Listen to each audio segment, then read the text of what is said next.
നടനാകും എന്ന പ്രതീക്ഷ എനിക്കധികമില്ലായിരുന്നു. ആഗ്രഹമുണ്ടായിരുന്നു, സത്യമാണ്. കോളേജിൽ വളരെ സജീവമായിട്ടുള്ള ഒരു കലാകാരനായിരുന്നു ഞാൻ. ആ സിനിമാ രംഗത്തേക്ക് കടന്നു വന്നപ്പോൾ ഗ്രാജുവലി ഞാൻ അന്ന് കരുതിയിരുന്നത് വർഷത്തിൽ 2-3 സിനിമകളിൽ അഭിനയിക്കുന്ന ഒരു കോളേജ് അധ്യാപകനായിരിക്കുന്ന മാത്രമേ എന്നെ കണ്ടിട്ടുള്ളൂ. പക്ഷെ അതൊക്കെ വിട്ടിട്ട് ഒരു ഫുൾ ഫ്ലെജ്ഡ് ആക്ടറാക്കി എന്നെ മാറ്റിയത് സ്നേഹസമ്പന്നരായ പ്രേക്ഷക ലക്ഷങ്ങളാണ്. അതിന്റെ ഏറ്റവും നല്ല പരിച്ഛേദമാണ് എന്റെ മുന്നിൽ നിൽക്കുന്ന ഈ മലപ്പട്ടം ഫെസ്റ്റിന്റെ ഭാഗമായിട്ട് വന്നിരിക്കുന്ന പ്രിയപ്പെട്ടവർ. ഗോവിന്ദൻ മാഷ് ഇവിടെ സൂചിപ്പിച്ചതുപോലെ ഒരു നാടിന്റെ വികസനം എന്ന് പറയുമ്പോൾ അവിടെ ആ പ്രദേശത്തെ വിദ്യാഭ്യാസ സ്ഥാപനങ്ങൾ, ആതുര ശുശ്രൂഷ കേന്ദ്രങ്ങൾ, അതേപോലെയൊക്കെ തന്നെ നാടിന്റെ വികസനത്തിനെ വളരെയധികം സ്വാധീനിക്കുന്നതാണ് ഈ ടൂറിസം സ്പോട്ട്സ് എന്ന് പറയുന്നത്.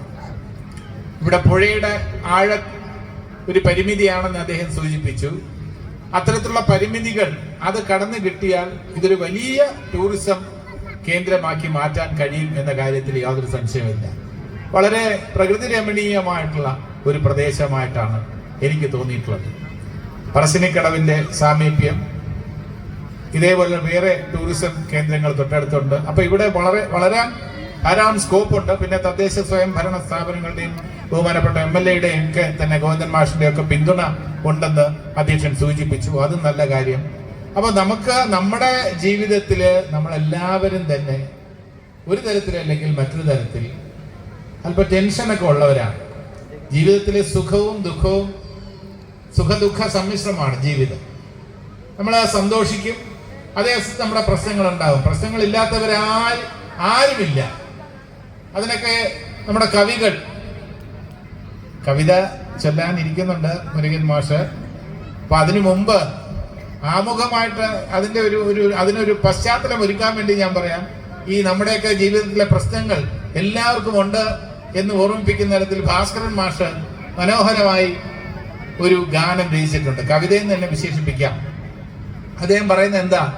അല്ലാഹു വെച്ചതാം അല്ലലം നില്ലയിൽ അല്ലാഹുവിനെ തന്നെ മറക്കില്ലേ, എല്ലാവർക്കും എപ്പോഴും എല്ലാം തികഞ്ഞാൽ സ്വർലോകത്തിനെ വെറുക്കില്ലേ, നമ്മൾ സ്വർലോകത്തിനെ വെറുക്കില്ലേ. എല്ലാവർക്കും എപ്പോഴും എല്ലാം തികഞ്ഞാൽ പിന്നെ സ്വർഗലോകത്തിന് എന്താണ് പ്രസക്തി? അപ്പൊ എല്ലാവർക്കും എല്ലാം തികഞ്ഞതായി ആർക്കും ഉണ്ടാവില്ല. എല്ലാവർക്കും അവരവരുടേതായിട്ടുള്ള പ്രശ്നങ്ങളുണ്ടാകും. ഇവിടെ കൂടിയിരിക്കുന്ന ഇന്നിപ്പോൾ നമ്മൾ രസിക്കാനും സന്തോഷിക്കാനും ഒരു നാടിന്റെ ആഘോഷത്തിന്റെ ഭാഗമാകാനും ഇവിടെ വരുമ്പോൾ നിങ്ങളുടെ മനസ്സിലുള്ള ചെറിയ ചെറിയ പ്രയാസങ്ങൾ തൽക്കാലത്തേക്കെങ്കിലും നിങ്ങൾ മാറ്റിവെക്കുകയാണ്. തൽക്കാലത്തേക്ക് നിങ്ങൾ മറക്കുകയാണ്. എനിക്കുമുണ്ട് പ്രയാസം, എനിക്കും എന്റേതായിട്ടുള്ള ദുഃഖങ്ങളുണ്ട്. എന്റെ വ്യക്തിപരമായ ദുഃഖം എന്താണെന്നൊക്കെ ഞാൻ കൂടുതൽ പറയേണ്ട കാര്യമില്ല, നിങ്ങളിൽ പലർക്കും അറിയാം. പക്ഷെ ആ ദുഃഖമൊക്കെ അതിനോടൊപ്പമാണ് നമ്മൾ സഞ്ചരിക്കുന്നത്. എന്താണ് അവിടെ ഒരു പ്രത്യാശയുണ്ട്.